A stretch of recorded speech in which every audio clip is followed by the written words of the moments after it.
Another shape that sometimes you feel a little bit too inflexible to get into is what the perfect picture of a warrior shape should be, or a high lunge.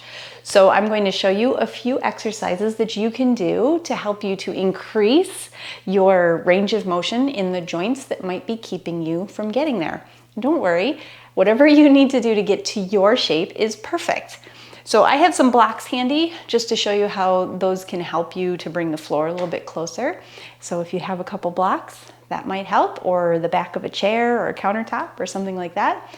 But we're going to get started actually on our feet today. So one of the joints that can keep you from getting into a warrior one shape or crescent warrior are your ankles. So we're going to work on these. So sitting back, rooting into your heels, and just lift your toes and then place them down. And then lift them up and place them down. So if it feels good to you, you might start to rock a little bit forward and back onto the balls of the feet, lifting the heels and then lowering up and down. Nice. Hands can go on your hips or wherever it feels good. Hang on to a counter.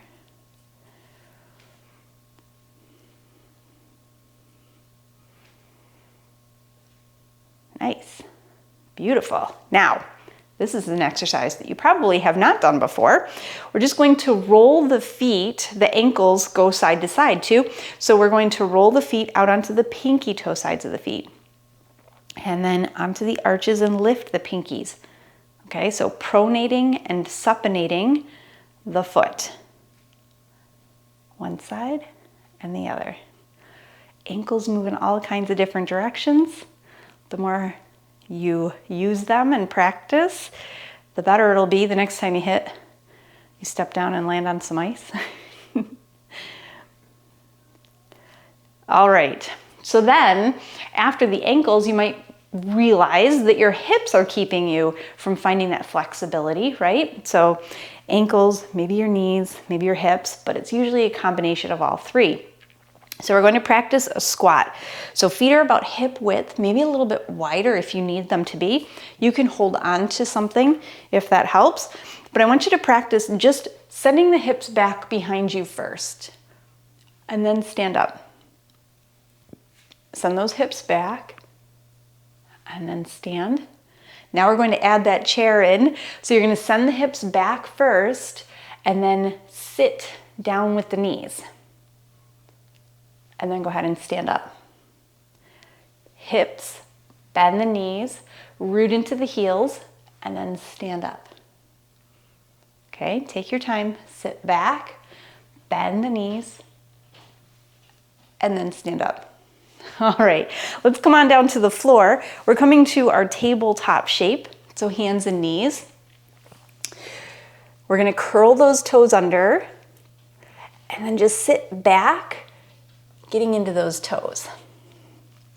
Now I have noticed lately that my toes actually are a limiting factor for some of my lunges. And then just go ahead and rock forward, release the feet, give them a little tap, curl those toes back under, push away from the hands.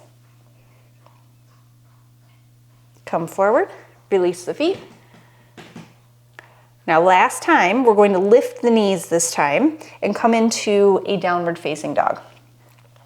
So I have spent many, many years hiking and running, doing a lot of cardio activities that you would think would help with range of motion. But it's very singular in the movements, right? You're just walking the feet forward and back. And that limits range of motion. So keep your knees bent here, pedal up the feet. So sometimes being more athletic does not give you more flexibility.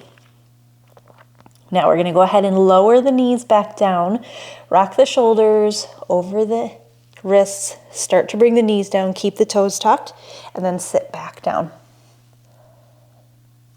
One more time, just like that. Inhale up and back. And then exhale, knees come down, toes curl under, back in that tabletop.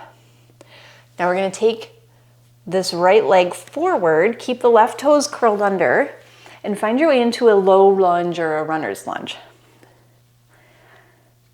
You don't have to go crazy low in this. You can use your blocks and have a little bit of extra. All we're doing here is sending our hips to the floor.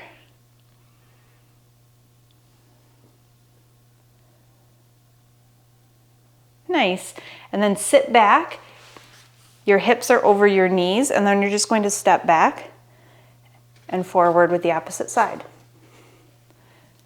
Toes curl under. Sink into the shape.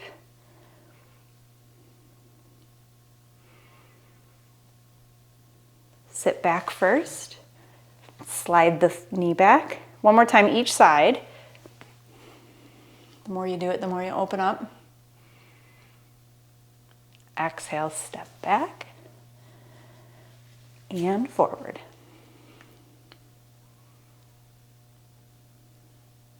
Nice. And then back onto those knees, and then sit back onto your heels. Just stretch out through those quads for a moment. Close your eyes if that feels good.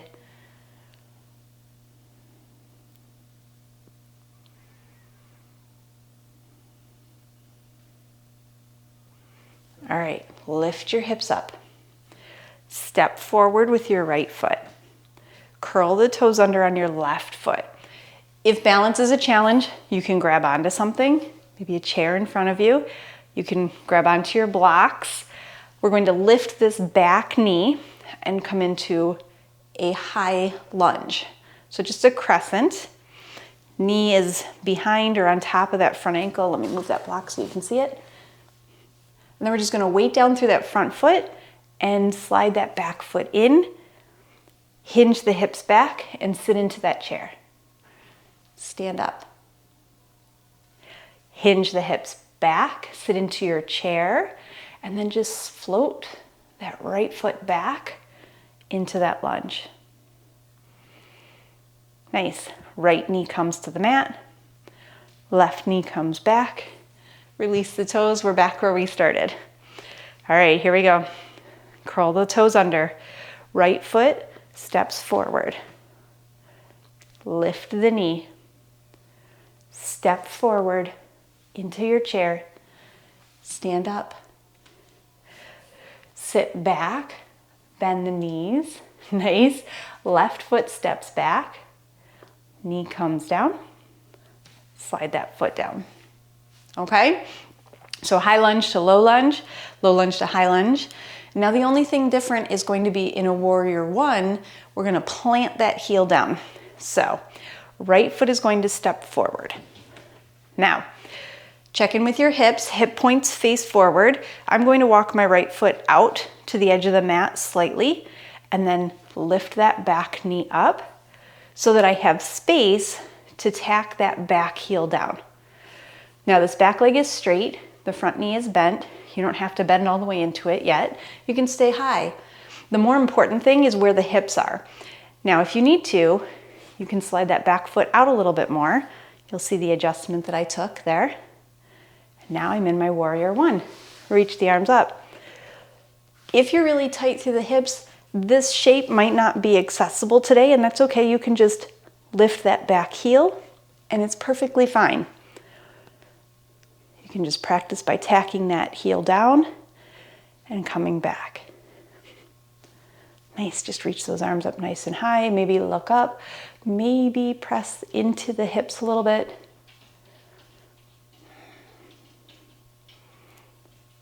Beautiful. Hands come to your heart. Lift that back heel. Nice. Maybe slowly drop that knee down. Use your blocks to help you if you need to. We're just going to slide that right foot back and the left foot forward. I'll show you what it looks like with the blocks. So now knowing that I needed a little bit of extra space in my hips, I'm walking my feet out almost as wide as my mat and then lift off with that back knee and then test it. See what happens when you tack the heel down. So when I tack that heel down, my body likes to swivel. So see if you can come back with a straight back leg. into hips forward. If not, move your leg a little closer and wider. Here you go. Inhale, reach up. Sink into the shape. Give yourself a few breaths here to get into it. Maybe look up. Push through that pinky toe side of that back foot, and that'll give you a little bit more room to sink into the shape.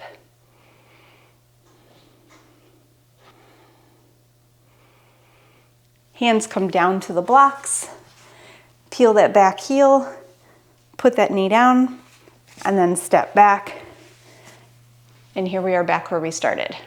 So sometimes to get that flexibility, it just takes some targeted exercises to work the joints to give them more range of motion so that you can get there. So that's it. Try some of that and then check out Warrior One series and other classes and practice these as you go along. Some days you're going to have good days and some days you're going to have not so flexible days, and those are okay. It just means that sometimes you have to pay a little bit more attention. Thanks for practicing with me today in this little mini course, and I will see you next time. Namaste.